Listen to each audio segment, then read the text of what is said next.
Chapter 13 तैयारियां पूरी। इतने विशाल प्राणी को शुरू से अंत तक अपने नियंत्रण में रखने का एहसास रोमांच से भरा था। यह इस बात का प्रमाण था कि मैं कितनी तेजी से और कितनी दूर तक बढ़ सकता हूं। मेरे पहले गॉब्लिन किंग्स अबोर्ड रन से मुझे बड़ी मात्रा में कोर एस और एक आइटम मिला, गॉब्लिन स्वॉर्ड। मुझे तलवार की जरूरत नहीं थी, इसलिए यह उन चीजों में से एक थी जिन्हें मैं बाद में बेच दूंगा। मैं बिना रुके दोबारा डंजन में उतर गया। दूसरे रन में और भी ज्यादा कोर मिले, साथ ही एक स्किल बुक जिसका नाम था फ्लेम बोल्ट। तीसरे, चौथे और पांचवें रन में मुझे एक आइटम और 2 और स्किल बुक्स मिले, डीबो of the veteran, D swipe और डी रिस्ट्रेन। ये सब रैंक डी के मटेरियल थे जिनकी मुझे कोई आवश्यकता नहीं थी, इसलिए सब बेच दिए जाने वाले थे। पूरे डंजन रन के दौरान मैंने यह सुनिश्चित किया कि मैं फ्लेम्स ऑफ टॉर्मेंट और अपने मुख्य कौशल एक्सप्लोसिव रून को साथ इस्तेमाल करूं। यह संयोजन खूबसूरती से राक्षसों को मिटा देता था। यह पूरा दिन ले गया, लेकिन अंत में मैंने अपने कुछ कौशलों की दक्षता प्रोफिशिएंसी को 100 तक पहुंचा दिया, और जो कौशल 100 तक पहुंचे उनकी शक्ति विस्फोटक रूप से बढ़ गई। फायरबॉल, जो केवल रैंक एफ का कौशल था, अब रैंक ई कौशल से भी अधिक शक्तिशाली हो गया। अब उसके अग्नि गोले बहुत अधिक वेग से बाहर निकलते थे, जैसे किसी तोप से दागे जा रहे हों। आर्कटिक आर्मोर भी 100 पहुंचने पर और अधिक सटीक हो गया। मेरे शरीर पर एक अतिरिक्त बर्फ की परत बनने लगी, जिसने मेरी रक्षा और भी बढ़ा दी, और मुझे ऐसा दिखाया मानो मैं किसी बर्फीले मरुस्थल का योद्धा हूं। 10 घंटे लगातार डंजन में लड़ने के बाद शाम हो चुकी थी, और यह दिन का अंत था। मैं डंजन से बाहर आया, हमेशा की तरह कैमूफ्लाज सक्रिय रखते हुए, और शहर के केंद्र की ओर गया, जहां मैंने फिर से एक राइड ली और अवेकन सेंटर पहुंचा। मैंने पहले ही मोटे व्यापारी को संदेश भेज दिया था, इसलिए जैसे ही मैं पहुंचा, वह तुरंत मिला और मुझे सीधे एक निजी कमरे में ले गया। मैंने अपना भारी बैग मेज पर खाली कर दिया। उसमें ढेर सारे कोर, स्किल बुक्स और आइटम्स थे। सब कुछ गिनने के बाद कुल कीमत निकली 2.8 मिलियन। मैंने फिर से उन चीजों की सूची दी जो मैं खरीदना चाहता था, और कुछ ही मिनटों में वे सब मेरे सामने रख दी गईं, जिससे मेरे पास बची रकम घटकर सिर्फ 500 के रह गई। मैं बाकी पैसा भी खर्च करना चाहता था, लेकिन अवेकन सेंटर में अब मुझे कोई नया रक्षा या सहायक कौशल नहीं मिला जो मेरे मानकों पर खरा उतरता। अब मुझे जल्द ही दूसरे केंद्रों में जाकर खोज करनी होगी। इस बार मैंने 3 नए रैंक सी स्किल्स और एक आइटम खरीदा। पहला था गतिवर्ग का कौशल व्हर्लविंड, जिसका मुझे लंबे समय से इंतजार था।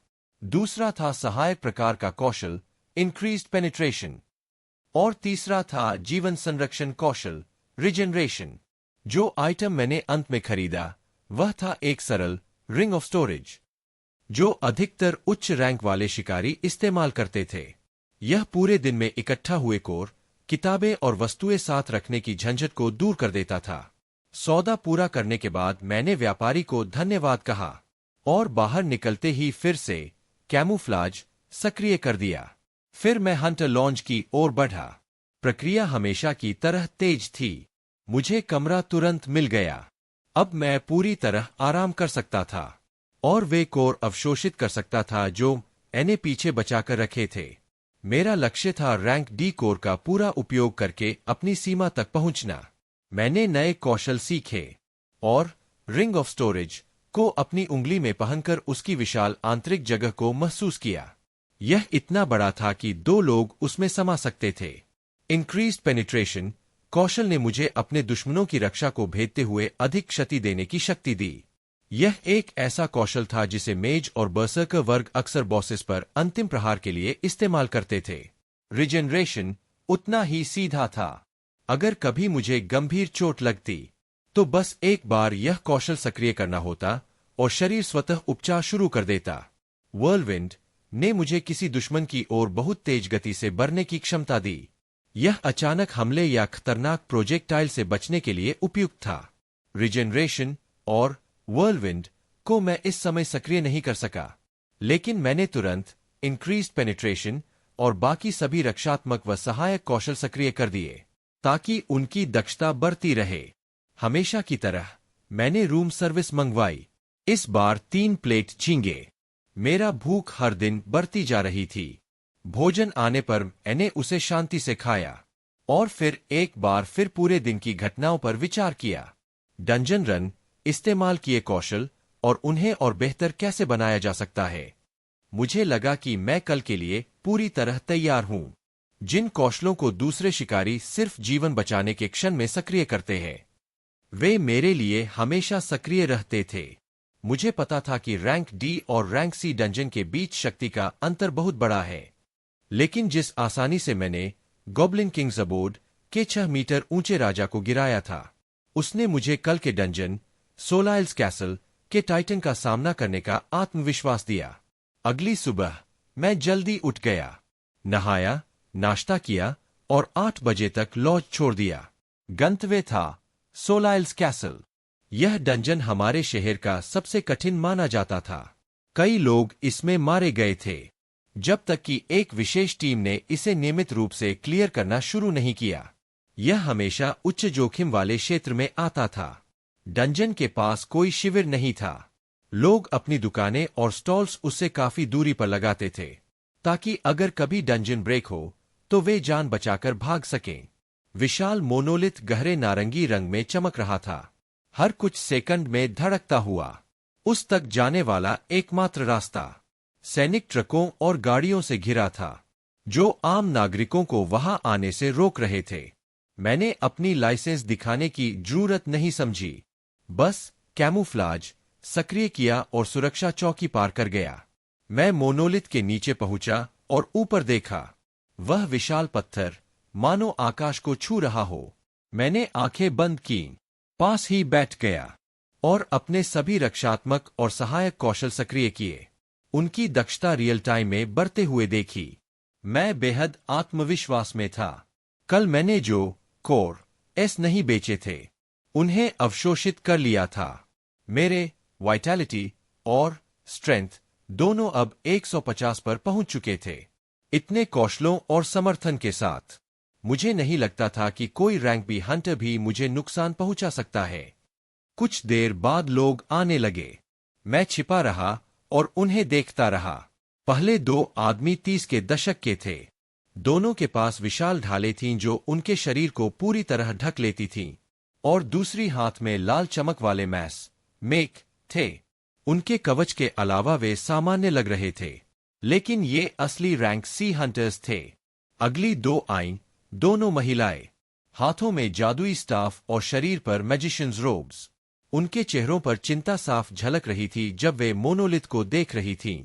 ये चारों एक दूसरे से परिचित लग रही थीं, कुछ चर्चा कर रही थीं।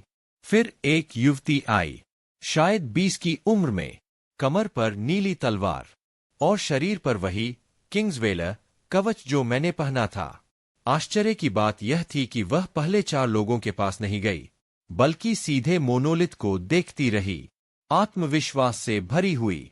मैं थोड़ा हैरान था, क्योंकि कोई भी रैंक सी हंटर यहां बिना डर के नहीं खड़ा हो सकता था। और तभी राजीव आ गया। उसके आते ही चारों शिकारी चुप हो गए। उसकी निगाहें एक एक कर सब पर गईं, फिर सीधे मेरी दिशा में ठहर गईं। मैंने शांत भाव से अपने सारे सहायक कौशल बंद किए और कैमूफ्लाज निष्क्रिय कर दिया।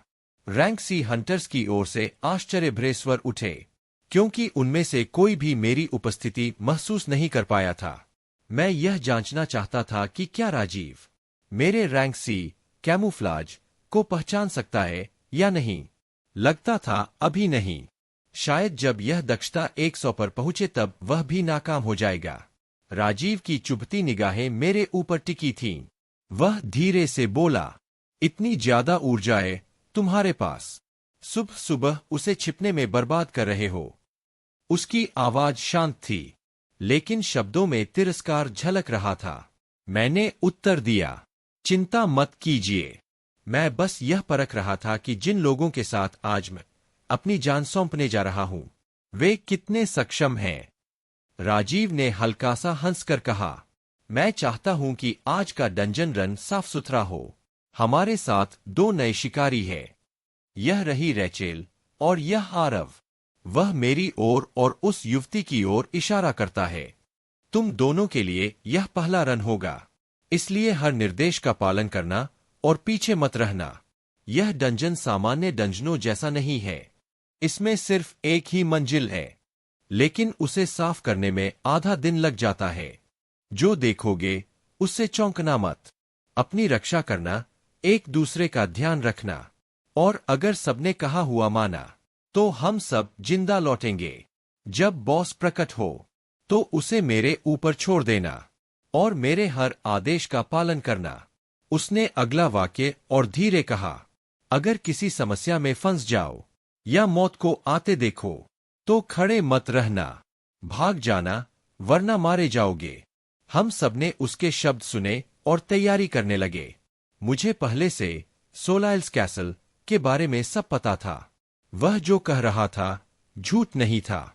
इसमें सिर्फ एक ही मंजिल थी, लेकिन उसी मंजिल ने सैकड़ों शिकारी निगल लिए थे। उसका भाषण खत्म हुआ तो वह बाकी 4 सदस्यों के पास गया। कुछ चर्चा हुई और उनके चेहरों पर बेचैनी के भाव आए। मैंने सोचा, यह आदमी शायद सबके साथ खराब रिश्ते रखता है। वह नई लड़की मेरे पास आई और उलझन में बोली, तुम और शहर के सबसे शक्तिशाली शिकारी के बीच कुछ गड़बड़ है क्या? मैंने मुस्कुराकर कहा, पता नहीं, मुझे तो उससे कोई दिक्कत नहीं, पर लगता है उसे मुझसे पहली नजर में ही नफरत हो गई। वह उलझन में सिर हिलाने लगी। तो मैंने कहा, चिंता मत करो, कोई दिक्कत नहीं होगी। हमारी बात खत्म होते ही बाकी समूह हमारे पास आ गया और हम सब मोनोलिथ के वर्गाकार द्वार के पास पहुंचे। राजीव ने सबसे पहले हाथ बढ़ाया और हमने उसका अनुसरण किया। पल भर में हमारी दृष्टि बदल गई और हम पहुंच गए सोलाइल्स कैसल की पहली मंजिल पर। दोस्तों, अभी आरव का सिस्टम पैनल है जिसमें बहुत सारे डिटेल्स दिए हैं।